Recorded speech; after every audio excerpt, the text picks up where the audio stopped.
ሰላም ሰላም ሰዎችዬ እንደምናችሁ ደህና ናችሁ ወይ? አላችሁ ወይ? እኛ አለን።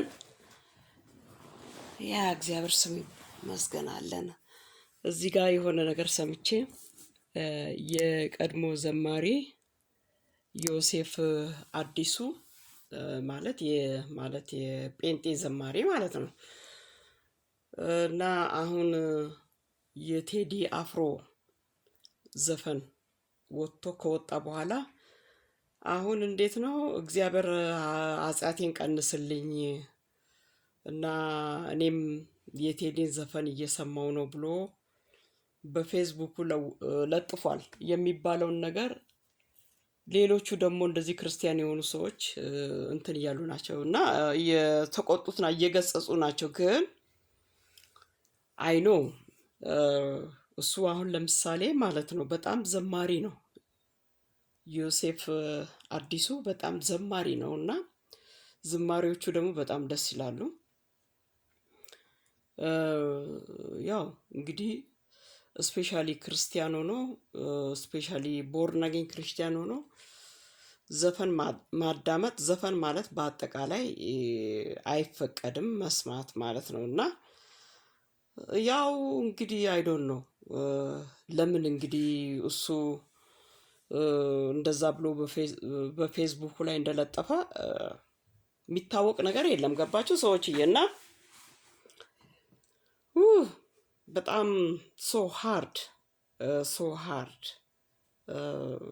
ለምሳሌ አንድ ሰው ክርስቲያን ሆኖ በጌታ የዳነ ሆኖ ቸርች ውስጥ ብዙ የሚያስከፋ ነገር አለ። በጣም የሚያናድድ የሚያበሳጭ ነገር አለ።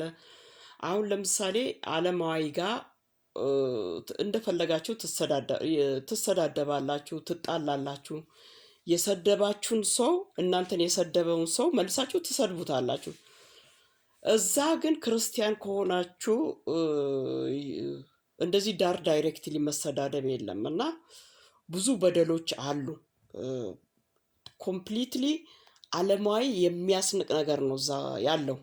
እኔ በራሴ በኩልም የደረሰብኝ ነገር ነው እና ግን ዞር ብዬ ስመለከተው እንዴ ምንድነው አንድ ተረት አለ፣ ምንሽ ይቀራል እንጂ እርግጫው ምንድነው የሚባል ተረት አለ እና ቸርችም እኮ ካልተካሄደ ኢየሱስ እንደ ግል አዳኜ ከተቀበልኩኝ ኢየሱስ ከኔ ጋራ ነው። ገባችሁ? የግዴታ በእነሱ ግሩፕ ውስጥ መግባትና ጨጓራ መላላጥ የለብኝም። ገባችሁ? እኔ ደግሞ ብዙ ጊዜ የምታመመው በሽታ ላይ የምወርቀው እነሱ ሌሎቹን የሚበድሉትን እያየው በጣም እበሳጫለሁ እና አሁን ይሄ ልጅ ያለ አንድ ምክንያት አይደለም። ግን ቢሆንም እንዴት ነው እነሱን አናድዳለሁ ተብሎ የሚደረግ ነገር ራስን ነው የሚጎዳው። እነሱ ማን ናቸው? ፓስተሩስ ማን ነው? ወንጌላዊስ ማን ነው? ሁልሽም ከላይ አንስቶ እስከታች በኃጢአት የተጨማለቁ ናቸው። ኃጢአት ማለት እኮ የግዴታ ዝሙት መስራት ወይንም መስረቅ የለባችሁም። በአንደበታቸው የረከሱ በቃ ምንም እኔ ይሄ ነው ብዬ ቆጥሬ ሰብሬ ማልጨርሰውን ነገር ነው በላያቸው ላይ ያለውና ዓለማዊን በአጠቃላይ ያስንቃሉ። በቃ ዓለማዊን ያስንቃሉ። እንዲሁም ዓለማዮች እንዲህ እነዚህ ሰዎች ምን ነካቸው ብሎ ይታዘባሉ። ገባቸው?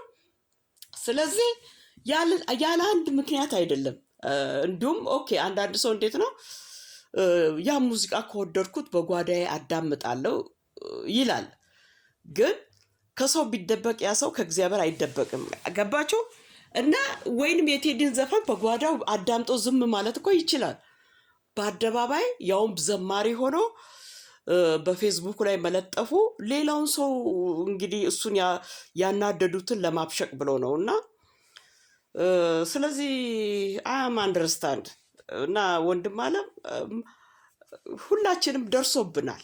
እዛ ውስጥ ያለው ነገር እንዳለ ከዓለማዊ ውስጥ ሴጣን በቃ ዓለማዊው ለቆ ከዓለማዊ ጭንቅላት ላይ ሴጣን ተነቅሎ የተጠራቀመ ይመስላል እዛ ብታዩት ማለት ነው እና ስለዚህ እንትን አትበላቸው። አይኖ ሁላችንም ይሄ ነገር ደርሶብናል። አንድ ሰው እኮ እንዴት ነው እንዴት ነው እናንተን የሚያከብራችሁን ሰው አሁን እኔ እንዴት ነው በፊት የመንፈሳዊ ሰዎች ሲባል በጣም ነው አይደለም ፓስተር ወንጌላዊ ጅንጃንካ ቀርቶ ዘማሪዎቹን አከብራል። አሁን ግን ከማየው ሁኔታ ከጥፍር ቆሻሻ ማልቆጥራቸው ንቀት ናቅ ነው ማደርጋቸው። ገባችሁ? ሰው እኮ ክብሩ የሚጥለው በገዛ እጁ ነው። እና ደግሞ በአሁን ጊዜ ገባችሁ? ስለዚህ ህፃን ልጅ እንኳን የሚያከብረውን ያከብራል። ስለዚህ እንዴት ነው እኔ እንደ ድሮ አይደለም። በፊት እከሌ ዘማሪ መጣ ሲባል ዘማሪው ራሱ ሚዲያ ላይ ሁኔታውን ስመለከት ማን ነው እንሽና ነው ብለው አንቺ ቅማ እንጀራ ማን ነው እንክና ነው ብለው ገባችሁ? እና እኔም እኮ ስልክ በእጄ ላለ መስፈር ይችላለሁ፣ መዘመር ይቻላል። ገባችሁ?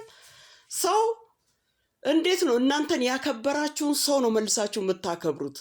እነሱ ይሄንን ማለት በሰው ላይ ሌላ አክት ሁ አይ አም ገባችሁ? ማንን እናንተም ደግሞ ያለውን ነገር ሰው እኮ በገዛ እጁ ነው ክብር የሚያጣውና እና አይኖ ሰውን አበሽቃለሁ ብሎ ነው በፌስቡክ ላይ የለጠፈው።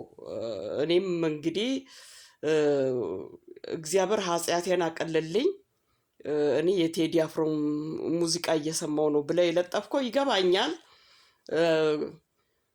የሆነ ሰው አብሽቆ ይሆናል እነሱን ለማብሸቅ ብለህ ነው አንተ ያደረግከው ነገር። ስለዚህ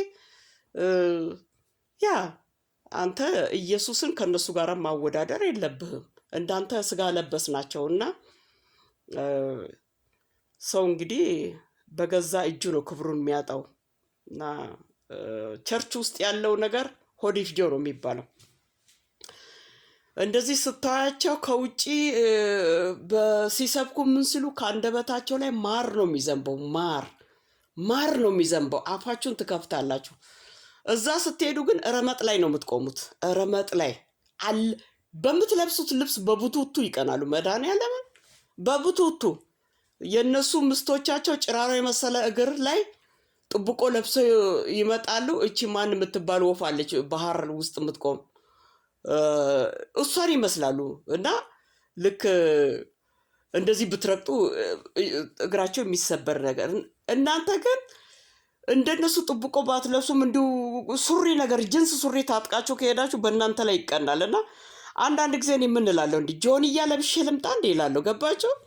የእናንተ እናት የምትሆን ሴት መርፌ የመሰለ እግር ላይ ጥብቆ ለብሳ ትመጣለች። እናንተ ደግሞ ከሷ የሷ ልጅ የምትሆኑ ጅንስ ሱሪ ለብሳችሁ በጅንስ ሰው ጅንስ ሱሪ ማለት እኮ ዝም ብሎ ፈረሰኛ የሚለብስ ሱሪ እኮ ነው። ፈረሰኛ ሰው ነው ጅንስ ሱሪ የሚለብሰውና ጀስት በቃ ኖርማሊ ሆኜ ሄዳለሁ ብላችሁ ጅንስ ሱሪ በዛ በጅንስ ሱሪ ይቀናሉ። እና አንዳንድ ጊዜ እንዴ በገዛ እጄ በጋለ ብረት ምጣድ ልታመስ ቢቀርብኝ ስትላላችሁ እንዴ።